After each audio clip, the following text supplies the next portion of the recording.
Welcome back to my YouTube channel. ಎಲ್ಲರೂ ಹೇಗಿದ್ದೀರಾ? I hope ಎಲ್ಲರೂ ಚೆನ್ನಾಗಿದ್ದೀರಾ ಅಂತ. ಇವತ್ತು ನಾನು ನ್ಯೂ ಬಾರ್ನ್ ಬೇಬಿಗೆ ಹೇಗೆ ತಲೆಬುರುಡೆನ ಸರಿ ಮಾಡೋದು, ಹೇಗೆ ಒಂದು ಶೇಪ್ ಕೊಡೋದು ಅಂತ ನಿಮಗೆ ತಿಳಿಸ್ಕೊಡೋಣ ಅಂತ ಈ ವಿಡಿಯೋನ ಮಾಡ್ತಾ ಇದ್ದೀನಿ. ಇದಂತೂ ತುಂಬ ರಿಕ್ವೆಸ್ಟೆಡ್ ವಿಡಿಯೋ. ಕಮೆಂಟ್ ಮಾಡಿ ನನಗೆ ಯಾರೆಲ್ಲ ಸಪೋರ್ಟ್ ಮಾಡಿದ್ದೀರಾ ತುಂಬ ಥ್ಯಾಂಕ್ ಯು. ಹಾಗಿದ್ರೆ ವಿಡಿಯೋನ ಸ್ಟಾರ್ಟ್ ಮಾಡೋಣ. ಬೇಬಿ ಮಲಗಿರ್ಬೇಕಾದ್ರೆ ಒಂದೇ ಸೈಡ್ ನೋಡ್ತಾ ಇರುತ್ತೆ, ಆ ಥರ ಮಾಡೋದನ್ನ ಅವಾಯ್ಡ್ ಮಾಡಿ. ಬೇಬಿ ಮಲಗಿದಾಗ ಒಂದು ಸ್ವಲ್ಪ ಹೊತ್ತು ಲೆಫ್ಟ್ ಸೈಡು, ಒಂದು ಸ್ವಲ್ಪ ಹೊತ್ತು ರೈಟ್ ಸೈಡು ಮಾಡೋಕ್ಕೆ ಟ್ರೈ ಮಾಡಿ. ನೆಕ್ಸ್ಟ್ ಬಂದು ಹಾಲು ಕುಡಿಬೇಕಾದ್ರೆ ಪಾಪುಗೆ ಫಸ್ಟು ಲೆಫ್ಟ್ ಸೈಡ್ ಕುಡಿಸಿ, ಆಮೇಲೆ ರೈಟ್ ಸೈಡ್ ಕುಡಿಸಿ. ಇವೆರಡನ್ನು ಚೇಂಜ್ ಮಾಡ್ತಾ ಇದ್ದಾಗ ಬೇಬಿದು ಹೆಡ್ ಒಂದು ಸೈಡ್ ಇದ್ದಿದ್ದು ಇನ್ನೊಂದು ಸೈಡ್ ಹೋಗುತ್ತೆ. ಆವಾಗ ಫ್ಲ್ಯಾಟ್ ಆಗೋದು ಆಗಲಿ ಒಂದು ಕಡೆ ಸವಿಯೋದಾಗಲ್ಲ. ಏಕೆಂತ ಅಂದರೆ ಪಾಪುನ ಒಂದು ಸೈಡ್ ಮಲಗಿಸ್ಕೊಂಡಾಗ ಒಂದು ಸೈಡ್ ಸ್ವಲ್ಪ ಸವಿಯುತ್ತೆ, ಇನ್ನೊಂದು ಸೈಡ್ ಮಲಗಿಸಿದಾಗ ಇನ್ನೊಂದು ಸೈಡ್ ಸ್ವಲ್ಪ ಸವಿಯುತ್ತೆ. ಹಾಗಾಗಿ ತಲೆ ಸ್ಟ್ರೈಟ್ ಆಗಿರುತ್ತೆ. ಹಿಂದೆ ಸ್ವಲ್ಪ ಉಬ್ಬ ಆಗಿದೆ, ಅದಕ್ಕೇನು ಮಾಡಬೇಕಪ್ಪ ಅಂತ ನನ್ನನ್ನು ಕೇಳೋದಾದರೆ ಈ ಸಜೆಷನ್ ಅಂತೂ ಇಂಪಾರ್ಟೆಂಟ್.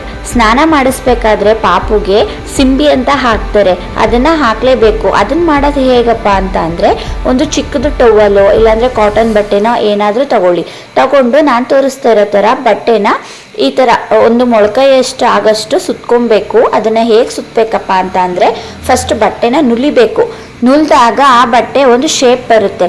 ಶೇಪ್ ಬಂದಾಗ ಒಂದು ಮೊಳಕೈಯಲ್ಲಿ ಈ ಥರ ನಾನು ತೋರಿಸ್ತಿರೋ ಥರ ಮಾಡ್ಕೊಂಡಾಗ ತುಂಬ ಚೆನ್ನಾಗಿ ಶೇಪ್ ಬರುತ್ತೆ. ಪಾಪುದು ತುಂಬ ಉದ್ದ ಇರುತ್ತಲ್ಲ ತಲೆ, ಅದು ಫ್ಲ್ಯಾಟ್ ಆಗೋಕ್ಕೆ ಹೆಲ್ಪ್ ಆಗುತ್ತೆ. ನೋಡಿ ಈ ಥರ ರೆಡಿ ಆಗುತ್ತೆ.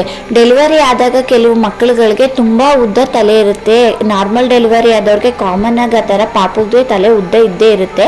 ಅದರೊಳಗಡೆ ಗ್ಯಾಪ್ ಇದೆಯಲ್ಲ, ಅದರೊಳಗಡೆ ಪಾಪುದು ತಲೆ ಹೋದಾಗ ಅದು ಸ್ವಲ್ಪ ಫ್ಲ್ಯಾಟ್ ಆಗಿ ಶೇಪ್ ಬರೋಕ್ಕೆ ಹೆಲ್ಪ್ ಮಾಡುತ್ತೆ. ನೋಡಿ ನಮ್ಮ ಬೇಬಿಗೂ ಸ್ಟಾರ್ಟಿಂಗಲ್ಲಿ ಇದನ್ನೇ ಯೂಸ್ ಮಾಡಿದ್ದು ನಾನು. ನೋಡಿ ಈ ಥರ ಇರುತ್ತೆ. ಪಾಪು ಎದ್ದಿರೋದ್ರಿಂದ ಅವಳು ನಾನು ಎಲ್ಲಿ ನಿಂತಿದ್ದೀನೋ ಆ ಕಡೆನೇ ತಿರುಗಿ ನೋಡ್ತಾ ಇದ್ದಾಳೆ. ಮತ್ತು ಮಲಗಿದಾಗ ಕರೆಕ್ಟಾಗಿ ಶೇಪ್ ಕೊಡುತ್ತೆ. ಇನ್ನು ಈ ದಿಂಬು ಬಂದು ನಾನು ಆನ್ಲೈನಲ್ಲಿ ತರಿಸ್ಕೊಂಡಿದ್ದು, ತುಂಬ ಯೂಸ್ಫುಲ್ ಆಯಿತು ನನಗೆ. ಪಾಪುದು ಹೆಡ್ ನಂದು ನಾರ್ಮಲ್ ಡೆಲಿವರಿ ಆಗಿರೋದ್ರಿಂದ ಹೆಡ್ ಇದೆಯಲ್ಲ ಅದು ಸ್ವಲ್ಪ ಉದ್ದನೇ ಇತ್ತು. ಈ ದಿಂಬನ್ನ ನಾನು ನೈಟ್ ಪಾಪು ಮಲ್ಕೊಳ್ಳೋ ಟೈಮಲ್ಲಿ ಯೂಸ್ ಮಾಡ್ತೀನಿ. ಯಾಕಂತಂದರೆ ಪಾಪುದು ತಲೆ ಉದ್ದ ಇದೆಯಲ್ವಾ, ಆ ಉದ್ದ ತಲೆನ ಸ್ವಲ್ಪ ಫ್ಲ್ಯಾಟ್ ಮಾಡೋಕ್ಕೆ ಹೆಲ್ಪ್ ಮಾಡುತ್ತೆ. ಬಟ್ ಆ ಕಡೆ ಈ ಕಡೆ ಸವಿಬೇಕು, ಪಾಪುದು ಶೇಪ್ ಬರಬೇಕು ತಲೆ ಅಂತ ಅಂದರೆ ಆ ಕಡೆ ಹಾಲು ಕುಡಿಸ್ಬೇಕಾದ್ರೆ ಒಂದು ಸೈಡ್ ಮಲಗಿಸ್ಕೊಳ್ಳಿ ಅಂತ ಹೇಳಿದ್ದೀನಲ್ಲ, ಆ ಥರ ಮಾಡಿ ನೀವು. ಪಾಪುಗೆ ಇನ್ನೊಂದು next important, very very important ಅಂತ ಅಂದರೆ ಟಮ್ಮಿ ಟೈಮ್ ಕೊಡೋದು. ಟಮ್ಮಿ ಟೈಮ್ ಕೊಟ್ಟಾಗ ಪಾಪುಗೆ ತಲೆ ಸ್ವಲ್ಪ ಮೇಲೆತ್ತೋದು, ಆ ಕಡೆ ಈ ಕಡೆ ಆಡಿಸೋದು ಎಲ್ಲ ಮಾಡುತ್ತಲ್ವಾ, ಆವಾಗ ಪಾಪುಗೆ ಶೇಪ್ ಮಲ್ಗಿ ಒಂಥರ ಆಗಿರ್ತಲ್ವಾ, ಅದಕ್ಕೆ ಶೇಪ್ ಕೊಟ್ಕೊಳ್ಳೋಕ್ಕೂ ಸರಿಯಾಗುತ್ತೆ. ಲಾಸ್ಟ್ ಒನ್ ಬಂದು ಪಾಪುನ ಸ್ವಲ್ಪ ತೇಗಿಸ್ತೀರಲ್ಲ ಆ ಥರ ಎತ್ಕೊಂಡಾಗ ಪಾಪುಗೆ ತಲೆ ತುಂಬ ಮಲ್ಗಿ ಫ್ಲ್ಯಾಟ್ ಆದಂಗೆ ಆಗ್ಬಿಡುತ್ತೆ.